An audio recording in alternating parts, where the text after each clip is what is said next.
when push comes to shove, I don't know how much I would trust Jalen Hurts outside of the Eagles' offense. He's not a no-brainer top tenner. All of these starters in the Super Bowl have been ranked, and the one that has stuck out to a lot of people is where Jalen Hurts checks in among all of the starters in this upcoming Super Bowl.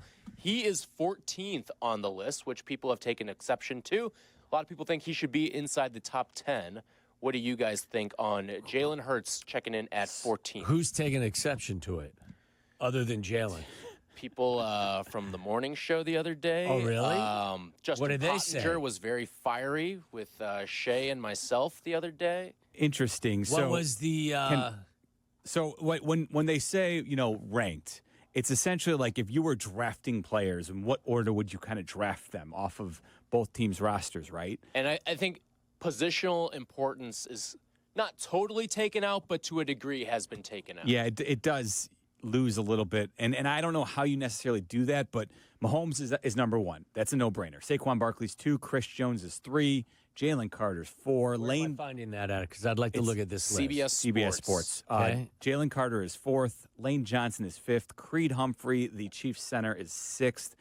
Zach Bond, who is I believe, finalist for Defensive Player of the Year. Which is a great story because I think he was a special teamer leading into this year, Yes. right? And then he became a starting linebacker. Yeah, Vic and was an Fangio's all-pro. like, hey, you're not using him correctly. Yeah. Wisconsin Badger, no big deal. Yeah, Zach Bond is 7th. Trent McDuffie, your favorite Kansas City Chiefs cornerback, is 8th. I listen, the Trent McDuffie, Stingley for the Houston Texans, And Patrick Surtain. Patrick Surtain in Denver. Those 3 guys are, to me, the best 3 corners in the game. And, one year it's one of them who's the best, and they kind of rotate in my world, but fabulous player. Jordan Mailata, the Eagles left tackle, is 9th. A.J. Brown is 10th. Travis Kelce, 11th. Joe Tooney is 12th, the versatile lineman for the Chiefs. Quinyon Mitchell, the rookie cornerback for the Eagles, is 13th, and then Jalen Hurts checks in at 14th. I would probably put Jalen Hurts ahead of Quinyon Mitchell, who's had a really good year, don't get me wrong. But what if I told you some of the guys behind Jalen Hurts, too, could potentially lap, like Landon Dickerson, Trey Smith. their guard, Trey Smith. I have an affinity for Devontae Smith. I would put him ahead of Jalen Hurts personally. George Karlaftis, the Greek freak. He's a difference maker who I don't know. Is.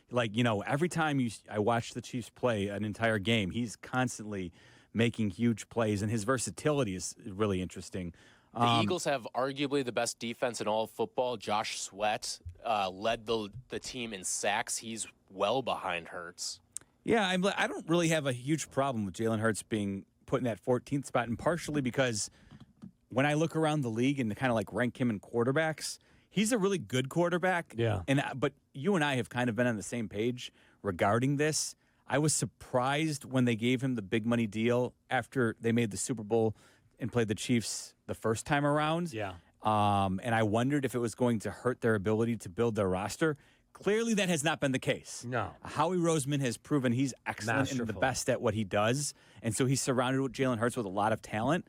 But I still get back to, when push comes to shove, I don't know how much I would trust Jalen Hurts outside of the Eagles' offense. Like, what tier would you put him in quarterback-wise? Like, I don't think not he's in the top. He's not in the he's top. Mahomes tier, obviously. For me, he's not in the Allen Burrow-Lamar tier. No, for me, you know what I say? I think he's comfortably in the top half of the league in terms of starters. Yeah. But I don't know, he's bumping into he's not a no-brainer top tenner. To me, there's a very clear tier with him, and it is the Jared Goff, Brock Purdy tier, where a lot of things around those guys are absolutely perfect, but when sometimes they're asked to do things on their own, doesn't always look pretty.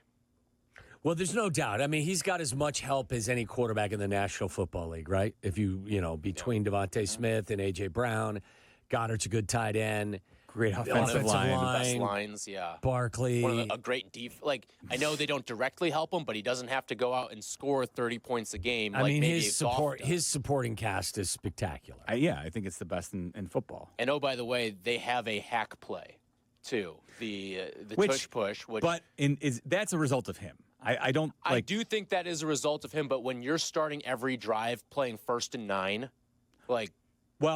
the truth is, to your point, what's always, I think, most critical about that is knowing that you have 4 downs.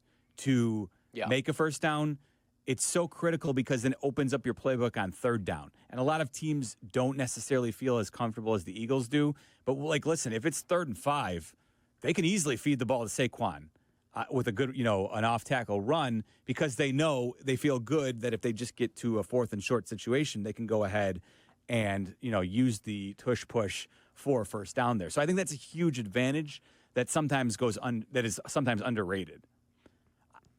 I'm fine with this ranking 14th overall in terms of players ranked in the Super Bowl. Like, I think there's an argument that he's 7th or 8th on his own offense.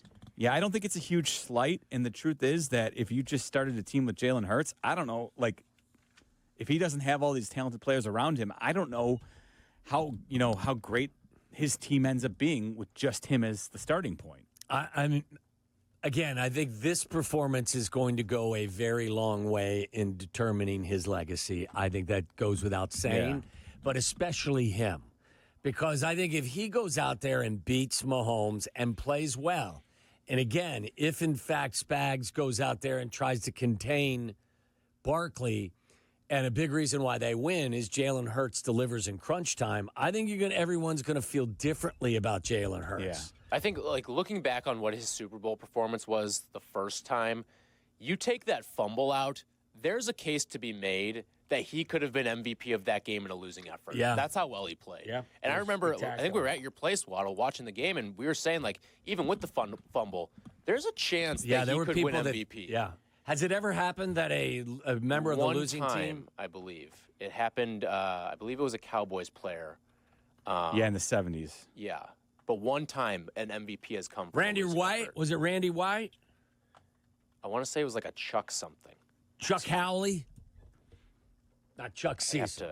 I'd have to look it up. Chuck Howley. I'll find it, but go ahead.